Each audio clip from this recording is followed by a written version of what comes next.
Sejam bem-vindos! Hoje nós vamos conversar um pouquinho sobre como é a aprendizagem das crianças. Por que é tão importante a gente falar disso? Porque eu até tenho falado aí em algumas postagens que o desenvolvimento infantil ele nunca esteve tão ameaçado como nos nossos tempos, né? A gente tinha uma ideia de que com todo esse acesso a tecnologias, a recursos e etc., a gente teria as crianças mais inteligentes de toda a história do universo, e não foi isso que aconteceu, né? O que a gente viu foi que, na verdade, pela primeira vez na história, a nossa geração, a geração das crianças depois de nós, na verdade, pela primeira vez na história da humanidade, teve um QI inferior ao da geração que a antecedeu. E quando eu li os trabalhos a respeito disso, eu fiquei muito chocada, eu fiquei muito impressionada com isso, porque eu falei, o que está acontecendo, né? Para onde a gente está indo? Então, de fato, entender como é que funciona a aprendizagem, entender como é que as crianças aprendem, é entender a base do desenvolvimento infantil, para que a gente possa dar para elas o que elas de fato precisam para se desenvolver. Então, o primeiro conceito que eu quero trazer aqui para vocês nessa nossa conversa é desconstruir aquela ideia que para muitos ainda está muito arraigada, de que a aprendizagem é sinônimo de escolarização. Tá? Isso é uma mentalidade que está sutilmente enraizada na nossa cabeça, como se as crianças só aprendessem se elas fossem para a escola, né? Como se elas só fossem capazes de aprender, de se desenvolver se elas fossem para a escola. De fato, há muitas situações em que a criança tem estímulos mais saudáveis se ela estiver no ambiente escolar, mas isso não é a realidade de todas as crianças. Esse é o primeiro ponto que eu gostaria de trazer. E que a aprendizagem, ela acontece desde o primeiro respiro, desde que a criança, na verdade a criança já começa a aprender algumas coisas ainda no ventre da mãe, ela já está exposta a alguns estímulos ali, mas particularmente ao nascimento, quando ela recebe esse boom de informações sensoriais, a partir dali a gente já tem aprendizagem, tá? Então, de certo modo, a aprendizagem ela é sinônimo de desenvolvimento, né? O desenvolvimento seria um outro nome para todo esse processo de aprendizagem, de aquisição de habilidades que acontece ao longo de toda a vida, desde o momento em que a criança nasce. Tá? Então, o primeiro conceito é esse: a criança aprende o tempo todo, em todas as situações. Qualquer que seja o momento, ela está aprendendo. Tá? E outra coisa agora que a gente precisa discutir, que é muito importante, é a gente entender que a aprendizagem ela é diferente em cada etapa da vida, em cada fase do desenvolvimento. Então, as crianças elas têm rotas de aprendizagens que são diferentes de acordo com o nível cognitivo, com a maturidade neurológica, com o nível de linguagem, com níveis motores e etc. Então, a aprendizagem ela não é a mesma ao longo de todo o desenvolvimento. Nós temos rotas diferentes de aprendizagem a cada etapa do desenvolvimento. Então, se a gente for pensar, por exemplo, num recém-nascido, a aprendizagem de um recém-nascido ela é essencialmente sensorial, tá? Então, o recém-nascido ele tem ainda uma possibilidade de movimentação, por exemplo, um pouco mais restrita. Ele ainda não tem uma linguagem desenvolvida. Então, a maior parte da aprendizagem no recém-nascido é sensorial, né? Então, ele aprende por conta, principalmente nessa fase, por conta do tato, por conta da propriocepção, que é essa estimulação profunda. Sabe essa sensação quando você contrai um músculo? Essa sensação parece que é lá dentro do corpo, a gente chama isso de propriocepção, traduzindo de uma maneira bem resumida, tá? A gente tem o tato, a propriocepção, a gente tem a audição, de modo especial, e a visão, que vai se consolidar também um pouquinho depois, nas primeiras semanas de vida. Então, essas são as principais vias de aprendizagem de um recém-nascido, de uma criança pequenininha logo ali após o nascimento. A gente não tem muitas outras entradas, então essa criança vai estar recebendo esses estímulos do ambiente por meio principalmente desses canais sensoriais, e aí ela vai estar construindo os conceitos e adquirindo as habilidades para essa fase. Depois a gente vai para os primeiros meses de vida da criança. E nesses primeiros meses a gente começa a ter outras aquisições. Então o bebê começa a se movimentar um pouco mais, então ele passa a ter experiências motoras, que são muito importantes para a aprendizagem. E depois, com a evolução dele do ponto de vista cognitivo, ele passa também a aprender por meio de linguagem, tá? Vai ser um pouco mais lá na frente, que a aprendizagem vai se dar por meio da linguagem, aprendizagem por meio de códigos, aprendizagem por meio de simbolismo. Mas então a gente tem esse caminho. Não que a gente deixe de aprender por uma dessas vias. Então, tipo, a gente continua ao longo de toda a vida aprendendo por essas experiências sensoriais, a gente continua ao longo de toda a vida aprendendo por meio dessas experiências motoras, mas elas aparecem gradualmente ao longo desse processo de desenvolvimento, tá? Então, primeiro só por meio dessas condições sensoriais, depois por meio de experiências motoras, conforme o bebê começa a se movimentar um pouco mais, e depois também por meio da linguagem, tá certo? O que isso significa? Significa que é importante que a gente converse com o bebê, né? Mas não é essa a via principal de aprendizagem. Ele vai estar recebendo esses estímulos, vai estar adquirindo, aprendendo, mas a gente não tem a expectativa de que ele compreenda uma explicação, por exemplo, tá? O mesmo vale para crianças ainda pequenininhas. Eu vou falar um pouquinho de como a gente ensina algumas habilidades para as crianças bem pequenas, tá certo?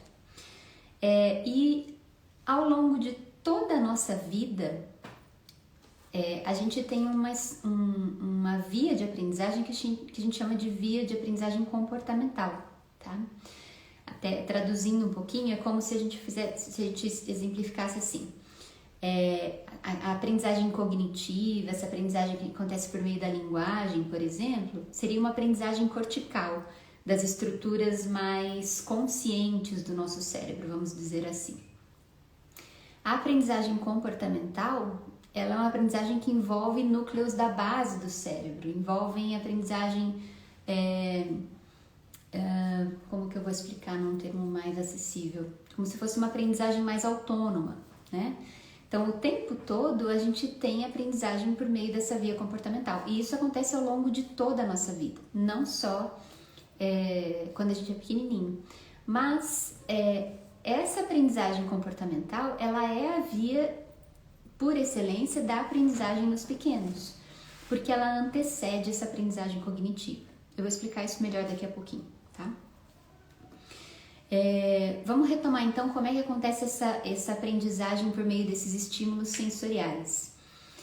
As terapeutas ocupacionais, especialistas em integração sensorial, são os profissionais que se aprofundam, que estudam mais profundamente esse assunto, inclusive os transtornos sensoriais, né?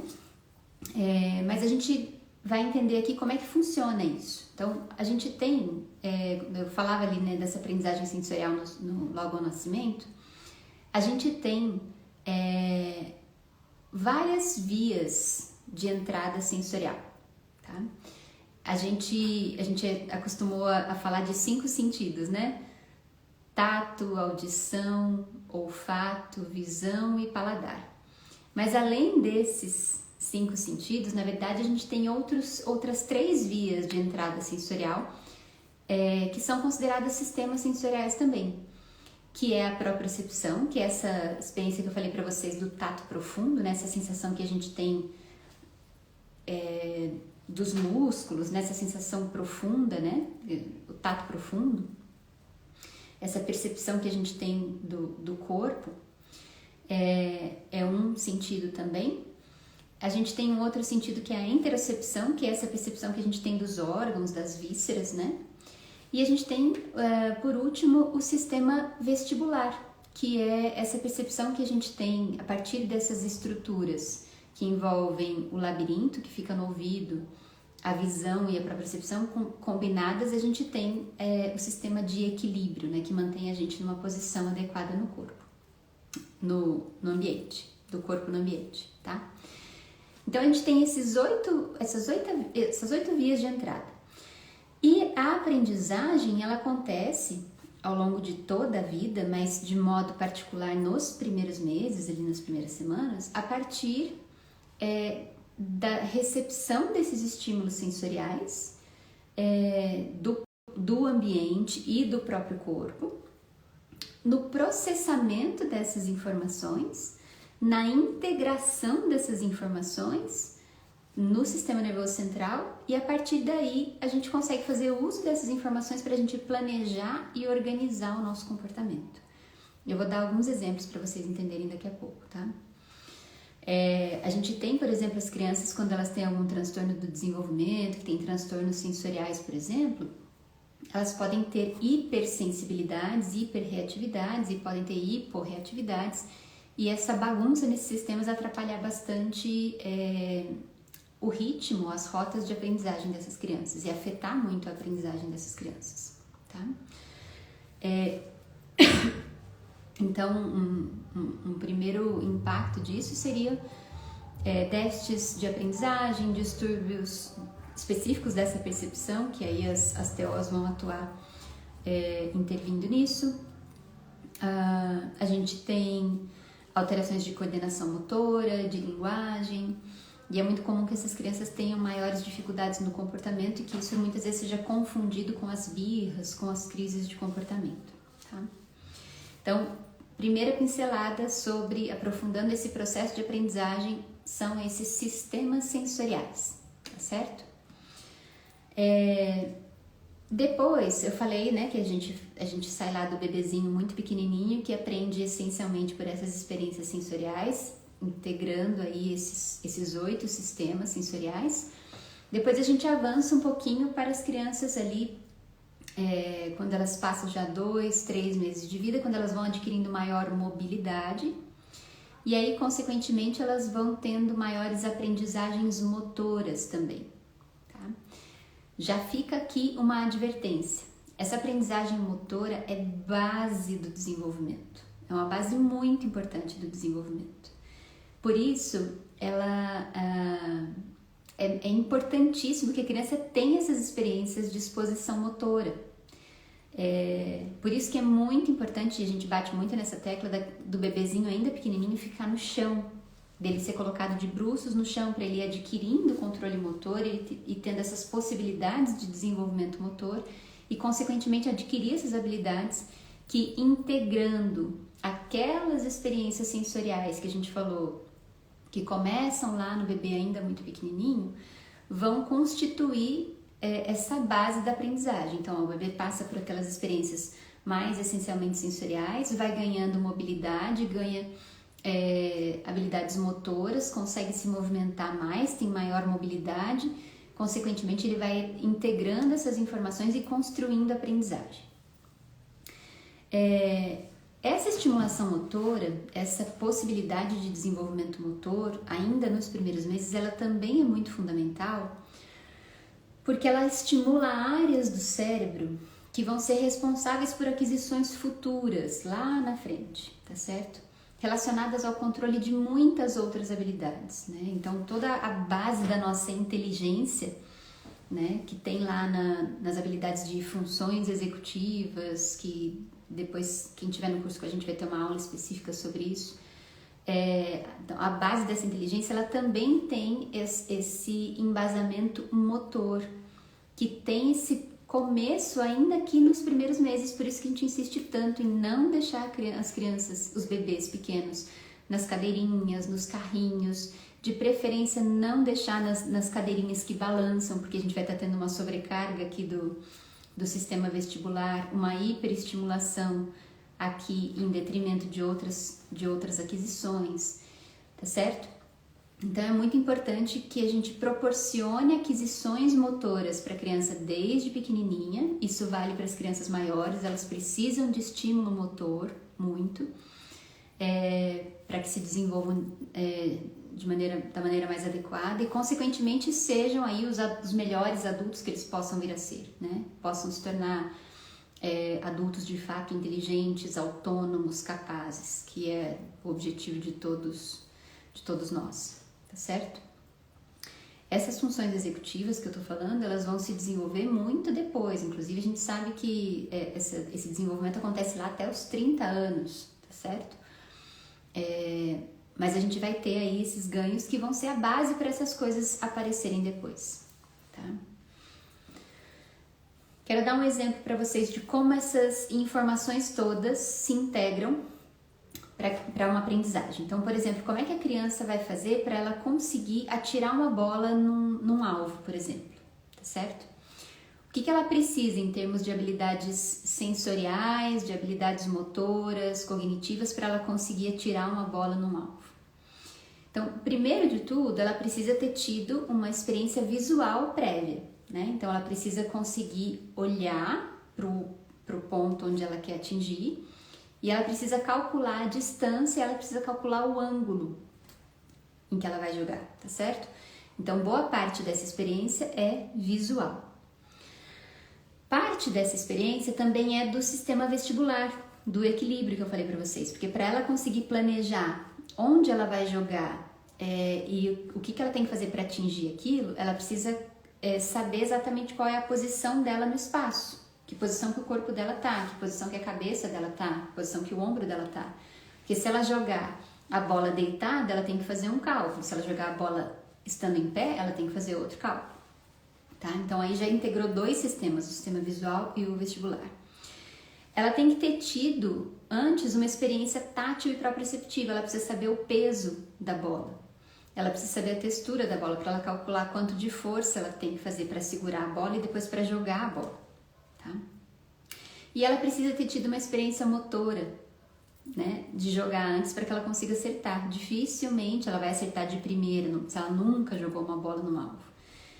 Então essa é uma experiência, por exemplo, de uma aprendizagem da criança quando joga uma bola. Ela está tendo várias entradas e aí com isso o cérebro dela está formando várias sinapses e aprendendo muito sobre distância, sobre o ângulo, sobre o planejamento que ela tem que fazer para jogar a bola, sobre a força que ela tem que fazer, sobre a textura, sobre todas essas habilidades juntas. Ela tem que integrar essas informações todas para que ela consiga, então, planejar e executar esse movimento, tá? E atingir o objetivo. Então, toda essa construção que a gente falou lá, primeiro sensorial e depois motora, se reúne, por exemplo, para uma habilidade simples como essa, que é de jogar uma bola. E por isso que para algumas crianças isso é tão difícil, tá certo? A repetição, a exposição contínua disso vai aperfeiçoar e fazer com que ela consiga adquirir essa habilidade de maneira mais pontual, mais precisa. Um mecanismo muito parecido com isso acontece na aquisição da fala, tá certo? O que acontece? A gente tem, para a gente adquirir a fala, a gente precisa também integrar várias dessas experiências sensoriais, tá? Então a gente tem que ter, primeiro, uma entrada auditiva, né? Então a gente experimenta os sons da língua a partir do ambiente em que a gente está inserido e a gente vai aprendendo a linguagem, então a gente vai aprendendo a língua e a fala a partir dessa experiência auditiva. Mas a gente tem que integrar essa experiência auditiva com uma experiência tátil, né? De sentir os órgãos fonoarticulatórios e proprioceptiva também, essa sensação de ativação dos músculos aqui da face, da laringe, da língua e por aí vai. E isso tudo, essa experiência auditiva mais tátil e proprioceptiva, resulta na experiência motora, que é de eu produzir os movimentos para os sons da fala. Então, a aprendizagem da fala e da linguagem também passa por todas essas entradas. Aqui já fica uma dica para quem atua, por exemplo, com intervenção de fala. Nós não temos a participação do sistema visual para aquisição da fala, tá? Tem uma participação ínfima e a gente sabe que a leitura orofacial pode facilitar um pouco a discriminação, por exemplo, especialmente se a pessoa tiver um déficit auditivo. Mas ela não é, a participação visual na comunicação, ela não é essencial para os ouvintes, tá certo? Então, essa, por exemplo, é uma das críticas que se tem aos modelos de intervenção de fala que são baseados em pista visual. podem ser úteis até certo ponto, mas dificilmente resolvem todos os problemas. Tá certo? Então aqui 2 exemplos, por exemplo, de uma aprendizagem motora de uma ação de jogo e de uma aprendizagem motora da fala, para vocês entenderem como que essa integração de todos esses estímulos é importante para a gente adquirir habilidades em todos os níveis, tá certo? Essa habilidade motora básica de eu aprender a calcular, regular, jogar, por exemplo, é algo muito simples que acontece ali na infância, mas é um precursor daquelas habilidades, por exemplo, de funções executivas que eu falei com vocês, porque lá na frente, por exemplo, quando essa criança for um adulto, que ele estiver, por exemplo, num emprego que exija dele concentração, que exija dele regulação emocional, que exija dele capacidade de resolução de problemas, toda essa capacidade, ela vai ter passado por essas aquisições anteriores, né? De integração desses estímulos, de regulação do comportamento, de planejamento, de execução, tá certo? Então, tudo isso que a gente está falando aqui, isso tudo repercute lá na frente. E agora, uma reflexão importante para vocês. Imaginem todas essas aquisições, eu tô falando ainda da criança antes de 1 ano de idade, tá? Tô falando de aprendizagem que é anterior a 1 aninho, tá certo? Imagina só essa criança que desde muito bebezinha é oferecida um tablet, por exemplo, para ela. É oferecida um celular, por exemplo, para ela. E eu falei para vocês de todas essas experiências, né? Tátil, proprioceptiva, auditiva, visual, vestibular, motora e essa integração de tudo isso para que ela vá construindo essas sinapses e vá aprendendo. Imagina só essa criança que foi colocada na frente de uma tela, como ela teve um bombardeio exclusivamente visual e às vezes auditivo, e como ela foi privada de todos os outros estímulos que ela tem que integrar para conseguir construir a aprendizagem. Ou seja, essa criança segurando um tablet na frente dela, ela não tem experiência tátil, ela não tem experiência proprioceptiva, ela não tem grandes experiências vestibulares, ela não tem experiências motoras. Pensa só como é que isso vai acontecendo, como é que isso vai privando essa criança dos estímulos que são fundamentais para que ela construa essas sinapses ainda lá nos primeiros meses de vida.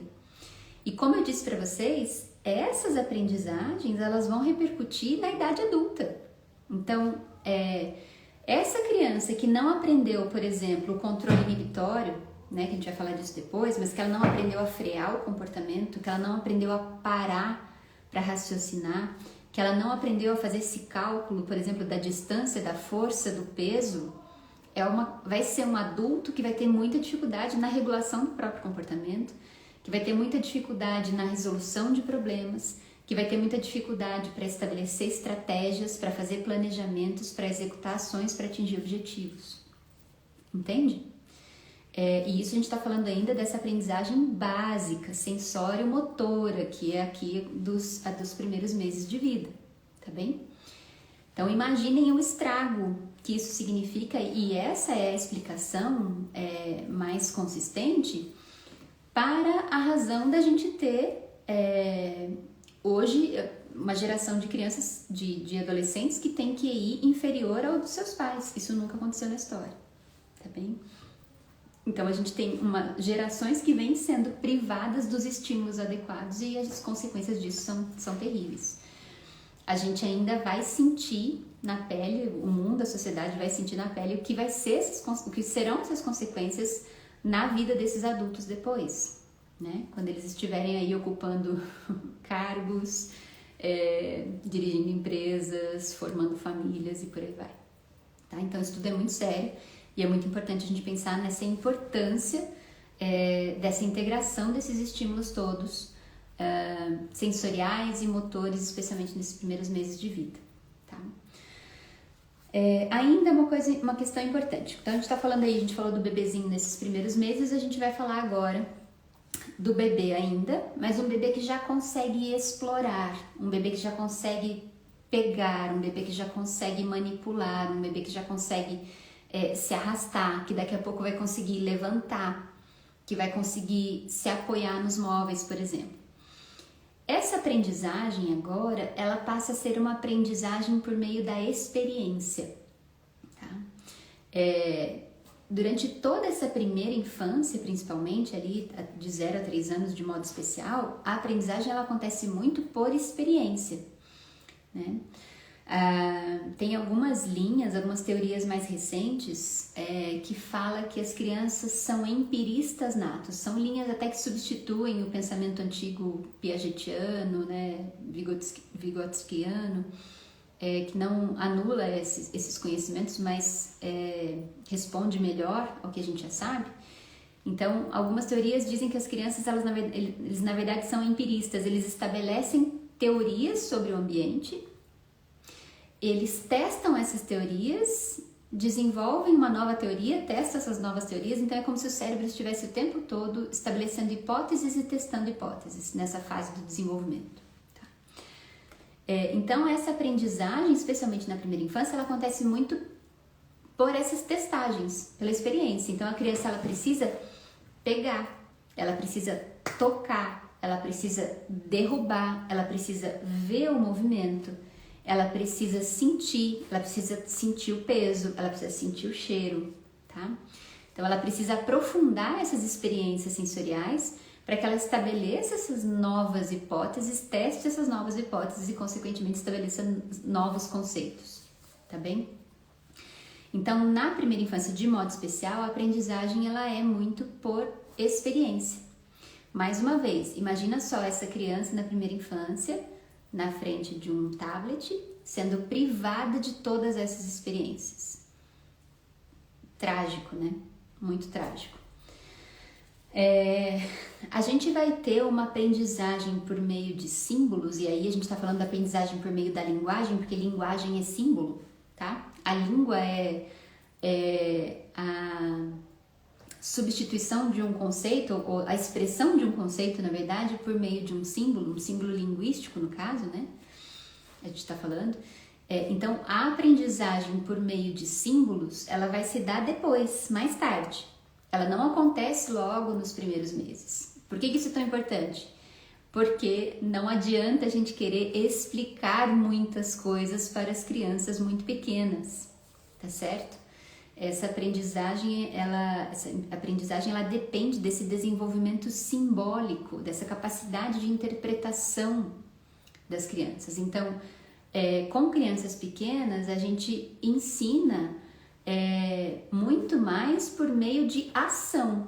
A gente não ensina crianças pequenininhas por meio da fala. A nossa fala, sem dúvida, deve acompanhar todas as ações para que a gente vá estimulando esse desenvolvimento da fala. Mas a criança pequena, ela aprende por meio de ação, ela aprende de maneira concreta, ela aprende por experiência, tá certo? Então, a linguagem deve estar presente? Deve. A fala deve estar presente? Muito. A conversa com a criança deve estar presente? Sempre. Mas não tenham a ilusão de que você vai estar ensinando a criança falando com ela, crianças pequenininhas, tá bem? Por quê? Porque essa aprendizagem simbólica, ela só acontece depois. Isso está tudo muito explicadinho, minuciosamente, no módulo de desenvolvimento cognitivo do curso de desenvolvimento infantil que vai surgir no sábado, que vai sair no sábado, tá? Se alguém quiser aprofundar, vai estar tudo lá. Então, isso é muito importante, porque às vezes a gente tem, eu vejo às vezes a angústia de alguns pais que ficam tentando lá convencer as crianças dos motivos profundos pelos quais ela tem que tomar banho, por exemplo, tá certo? Não vai rolar, gente, tá? A criança aprende por meio de ação, criança pequenininha. Meu amor, tá acabando o seu tempo de brincar, daqui a pouco você vai tomar banho. Cria uma previsibilidade, bonitinho. Acabou o tempo de brincar, agora é a hora de tomar banho. Ah, mas eu não quero. Tá bom, depois você continua a brincar. Vamos pro banho, tá certo? Então, não adianta você querer com a criança muito pequenininha ensinar por meio da linguagem, porque ainda não existe capacidade de aprendizagem simbólica, tá certo? Isso é uma habilidade que vai se desenvolver junto com a linguagem mais tarde. Eu falei disso tudo, isso é muito importante, a gente vai aprofundar isso depois em alguns outros encontros, mas a gente precisa ter claro que a gente precisa ensinar para as crianças de modo muito explícito, tá certo? Eu sei que alguns teóricos, alguns profissionais, até que fazem muito sucesso na internet e tudo mais, ensinam de maneira errada essas coisas, né? De um estilo de ensino, um estilo de educação, muitas vezes, que causa mais estrago do que ajuda, né? Porque acaba exigindo da criança uma compreensão e uma capacidade que ela ainda não tem, tá? Então, quando a gente tenta ensinar a criança por meio desse raciocínio, quando ela ainda não está pronta, a gente acaba gerando uma ambiguidade gigante, né? Porque a gente fala uma coisa, aí a gente coloca a responsabilidade para a criança decidir sobre aquilo e acaba fazendo outra, e aquilo vira uma angústia, né? Isso acaba gerando uma angústia e uma insegurança muito grande na criança. Por quê? Porque nessa fase, quando a criança é pequenininha, para que ela aprenda e para que ela entenda de fato o que está sendo esperado dela, as coisas precisam ser muito claras, as coisas precisam ser muito explícitas, tá certo? Por mais que ela proteste, né? E a criança vai protestar mesmo, é natural. Isso precisa ser compreendido, acolhido, mas direcionado, tá certo? Então, nessa fase da criança pequenininha, a aprendizagem, o que a gente quer que a criança aprenda, precisa ser deixado muito claro, muito explícito, inclusive com muitas repetições, tá certo? A aprendizagem das crianças acontece por repetição, tá? E a gente vai falar isso depois numa outra aula, que a gente vai discutir um pouquinho as questões do comportamento infantil. Quanto mais associado a uma situação positiva, a uma condição positiva, mais fácil a criança adquirir, aprender aquilo que a gente está querendo ensinar, tá? Então, é bem importante que a gente tenha isso em mente, que a gente vai construir essa aprendizagem com as crianças de maneira gradual e que elas têm estilos de aprendizagem diferentes em cada fase do desenvolvimento. Eu queria fazer uma distinção aqui sobre duas formas de aprendizagem que são muito importantes, que acontecem ao longo de toda a vida, em maior ou menor grau, mas acontece sempre. Eu falei aqui para vocês que a aprendizagem por meio de símbolos, né, ela acontece quando a gente tem um desenvolvimento maior da linguagem. Inclusive, essa aprendizagem por meio de símbolos, ela vai atingir seu ápice, por exemplo, com a leitura, né, que é o momento onde a gente vai conseguir absorver um monte de conhecimento por meio dessa aprendizagem simbólica, lendo os símbolos escritos, tá certo? Então, a gente começa primeiro fazendo essas aprendizagens por meio dos símbolos orais, da linguagem, da língua, da fala, e depois a gente vai evoluir para a aprendizagem por meio dos símbolos escritos. Essa aprendizagem a gente chama de aprendizagem cognitiva, tá? É uma aprendizagem mais cortical, é como se fosse aquela aprendizagem onde a gente usa aqueles níveis mais conscientes do nosso cérebro que eu comentei com vocês. A gente tem, por outro lado, outras vias de aprendizagem que são vias mais baixas, vamos dizer assim. São vias de aprendizagem que envolvem núcleos da base do cérebro, que envolvem estruturas subcorticais e que não envolvem tanta consciência, né? A gente pode se tornar consciente daquilo que a gente aprendeu ou não em algum momento, a gente pode passar a decidir sobre essas aprendizagens depois, mas num primeiro momento essa aprendizagem ela não é muito perceptível. E essa aprendizagem a gente chama de aprendizagem comportamental. Ela é uma via de aprendizagem que vai existir para sempre.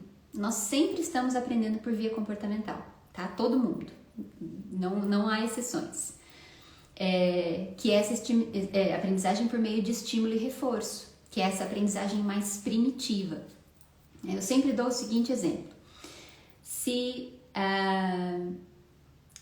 esposas, né, preparam uma refeição para o marido, tal, super especial. Se ele chega em casa, come aquela refeição, agradece, elogia, fica todo carinhoso, a tendência é que a esposa repita aquele comportamento nos próximos dias. Se ela faz aquela refeição, prepara tudo bem bonito, tudo super legal, o marido chega e não dá bola, fica indiferente, ela provavelmente talvez vai tentar uma segunda vez, ele tem o mesmo comportamento, ela provavelmente vai tentar uma terceira vez e depois ela não vai tentar mais. Ela vai abandonar aquele comportamento, tipo assim, não vou mais preparar comida para ele porque não faz diferença, tá? Isso é uma aprendizagem comportamental que acontece com você todos os dias, tá? Então, o nosso cérebro, ele é programado de maneira ontológica, tá? De maneira... faz parte da nossa natureza e isso é o que garante a sobrevivência da espécie. O nosso cérebro é programado para aumentar o prazer ou diminuir a dor. Então, qualquer coisa que nos seja oferecida, que aumente as nossas sensações de prazer ou que diminua as nossas sensações de sofrimento, o nosso cérebro vai aprender e vai estabelecer aquilo como um comportamento permanente, tá? Isso vai acontecer ao longo da vida inteira, tá? Então, tudo aquilo que o nosso cérebro entende como prazeroso ou que diminua o nosso sofrimento ou o nosso esforço, o nosso cérebro aprende e estabelece como padrão de comportamento. Essa é a base da aprendizagem comportamental, tá? E é assim, por exemplo, que a gente constrói hábitos. Nós, adultos, nós construímos hábitos dessa forma. A gente repete um comportamento, nosso cérebro vai entendendo aquilo como algo positivo, mesmo que seja danoso, tá? Mas se ele entender isso como algo positivo, prazeroso, ele vai estabelecer aquilo como uma aprendizagem. Nas crianças acontece a mesma coisa. Então, essa via de aprendizagem comportamental, ela antecede a aprendizagem cognitiva, que é aquela aprendizagem simbólica que eu expliquei para vocês. É por isso que a gente fala tanto da necessidade de reforçamento nas crianças. É por isso que aquelas habilidades que a gente quer que a criança apresente com maior frequência precisam ser reforçadas, tá certo? Porque se o cérebro da criança entender aquilo como algo positivo, como algo prazeroso, como algo que diminui o esforço, que diminui o sofrimento, o cérebro da criança vai entender aquilo como uma habilidade que deve ser repetida, tá certo? Então essa é a base dessa aprendizagem. E essa aprendizagem, que é uma aprendizagem mais baixa, mais dos núcleos da base, que não é a aprendizagem cortical, que não é essa aprendizagem consciente, que não é essa aprendizagem simbólica, que só vai acontecer depois no desenvolvimento, ela supera essa aprendizagem cognitiva também. Isso é uma coisa muito importante de vocês entenderem. Por quê? Isso aqui principalmente para pais e mães, mas vale para os profissionais também. Se você fala uma coisa e faz outra, a criança vai aprender com o que você faz. Porque o que você faz normalmente reforça o comportamento aprendido. O que você fala pode não ter nenhum impacto. E lembra que eu falei? A gente tem essa aprendizagem cortical, essa aprendizagem linguística, simbólica, depois. Então, pediram um exemplo, vou dar um exemplo. Se você fala para a criança assim, filho, desce daí. E ele continua subindo. Filho, desce daí, filho. E ele continua subindo. Ô, filho, desce daí. E nessa hora você já tá lá, sendo a maior plateia, né? E o garoto escalando na estante, quase a ponto de puxar tudo em cima dele. Filho, desce, filho, filho, não sobe aí, a mamãe fica brava, a mamãe não gosta. Desce, filho. Se você não agir, se você não transformar a sua fala em ação, a criança não vai descer. E pior, ela vai entender assim, puxa, eu subi aqui, a minha mãe parou tudo que ela estava fazendo e começou a me dar atenção. E aí eu ganhei tudo que eu queria e que eu não consigo normalmente, porque ela está sempre ocupada ou no celular, ou assistindo TV, ou cuidando da casa. que essa criança vai fazer da próxima vez? Ele vai repetir aquele comportamento, porque o cérebro dele entendeu que aquele comportamento foi útil para ele, tá bem? Então, é preciso que as nossas palavras sejam associadas a ações concretas coerentes com aquilo que a gente está dizendo, tá? Então, para que a gente consiga consolidar essa aprendizagem, a gente vai aprofundar isso bastante na aula que a gente vai falar sobre comportamento, tá? Acho que é amanhã, se eu não me engano. Vou ver aqui não sei se é a de amanhã ou é a de depois de amanhã, mas isso aqui, entre hoje, nesses próximos 3 dias, a gente vai ter uma aula sobre comportamento e nós vamos aprofundar um pouquinho essa via de aprendizagem, tá? Mas é isso, a gente, essa aprendizagem comportamental, ela se sobrepõe a essa aprendizagem cognitiva, ela é mais forte, ela domina, tá? Vou dar um exemplo de adulto. O alcoolismo, por exemplo, é uma doença comportamental, é uma aprendizagem comportamental. Então, o que acontece? A pessoa tá mal, bebe, ou ela tá muito feliz e bebe. Nessas duas situações, o cérebro da pessoa associa. Quando ela tá mal, ela diminui a sensação de sofrimento com o álcool, ou quando ela tá muito feliz, ela potencializa a sensação de alegria com o álcool. Consequentemente, ao longo do tempo, o cérebro dela, por essa via de aprendizagem comportamental, vai associando aumento do prazer, diminuição da dor. Se esse comportamento é repetido por muitas vezes ao longo do tempo, o cérebro dessa pessoa passa a entender aquele comportamento como um comportamento padrão e começa a reproduzir. Essa é a base, por exemplo, do desenvolvimento da doença do alcoolismo, uma doença comportamental. Se você disser para um alcoolista, por exemplo, isso faz mal para a saúde, você precisa parar de beber e etc., isso significa alguma coisa? Normalmente não faz nenhuma diferença, né? Por quê? Porque é um mecanismo que está já ali construído, né? Enraigado. Então, para que se consiga modificar esse padrão, é preciso criar todo um ambiente comportamental para que o cérebro dessa pessoa entenda aquele hábito como nocivo, como ruim e passe a fazer uma escolha diferente, tá certo? Então, quando a gente toma consciência das nossas aprendizagens comportamentais, a gente tem a chance de decidir sobre elas, como seres humanos livres que somos.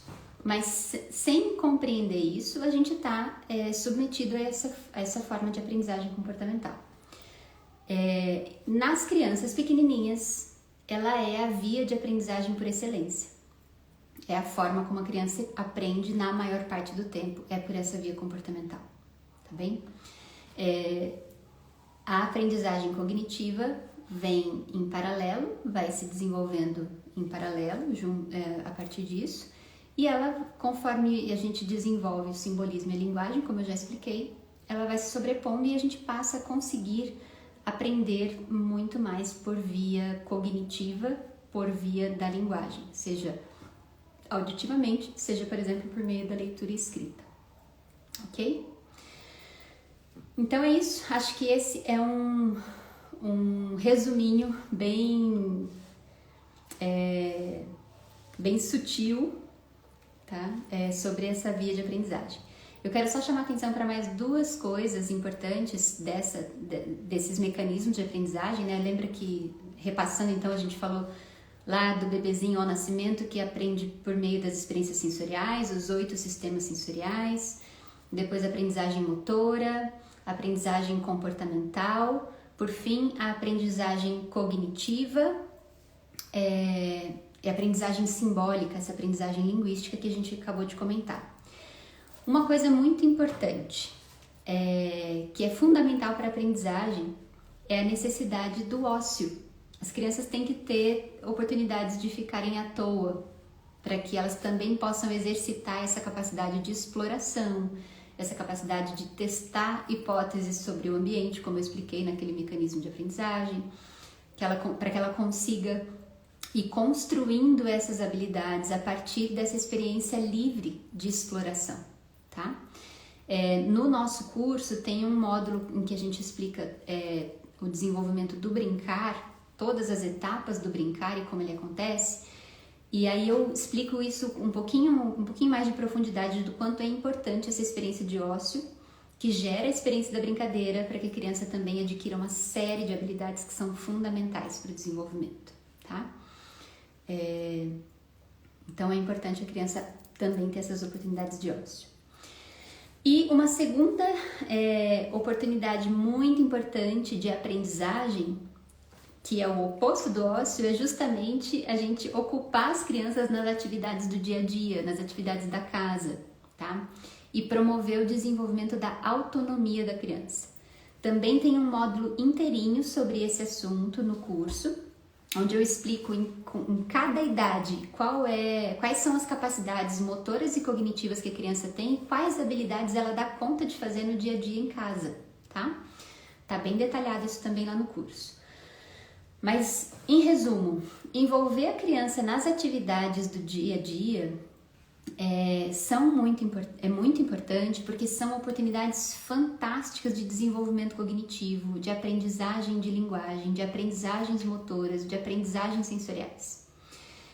Então, fazer a criança participar das atividades de vida diária, das atividades do dia a dia são fundamentais, tá? Porque a gente consegue, por exemplo, se eu chamar a criança para ela, por exemplo, ajudar a guardar a louça, é óbvio que isso vai demorar mais, tá, gente? Nós estamos pensando em estimulação do desenvolvimento, nós não estamos pensando em poupar tempo nesse caso.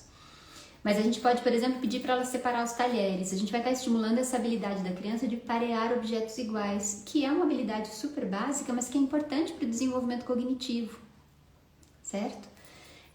Se eu peço para a criança me ajudar a pendurar uma roupa no varal, quando a criança tem que fazer esses cálculos de medir a distância, de pensar como é que ela vai colocar os pregadores, como é que ela vai organizar, isso tudo está desenvolvendo as habilidades de planejamento, de resolução de problemas, por exemplo. Tá? E muitas vezes a gente pode estar preocupado assim, a minha criança, por exemplo, se eu tenho uma criança com uma dificuldade do desenvolvimento, é muito difícil ensinar uma habilidade, às vezes as mais básicas, por exemplo, lavar a mão pode ser muito difícil, né? Lavar a louça pode ser muito difícil, comer sozinho pode ser muito difícil.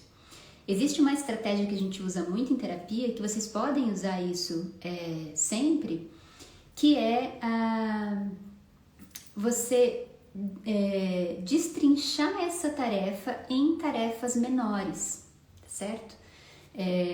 Fazer com que essa tarefa grande, por exemplo, lavar as mãos, seja diluída em passos a passos pequenininhos, tá?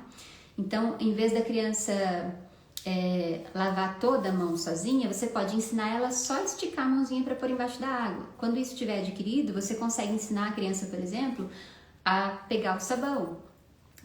Ela conseguiu aprender essas duas etapas, você pode ensiná-la a esfregar uma mão contra a outra. E esse raciocínio de análise de tarefas, de diluição, de fragmentação de uma tarefa maior em tarefas menores, ela pode ser aplicada a qualquer atividade de vida diária. Isso pode ser aplicada à aprendizagem da alimentação, isso pode ser aplicada, por exemplo, a uma tarefa, uma ajuda no dia a dia. Isso pode ser aplicado, por exemplo, para ensinar a criança a arrumar a própria cama, tá? Ela pode não conseguir arrumar a cama toda, mas você pode começar quando ela é bem pequenininha, ajudá-la a colocar o travesseiro no lugar, né? Depois você pode dobrar o cobertor e deixar só a última dobra para ela fazer. Quando ela aprender a fazer essa, você pode deixar 2 dobras para ela fazer.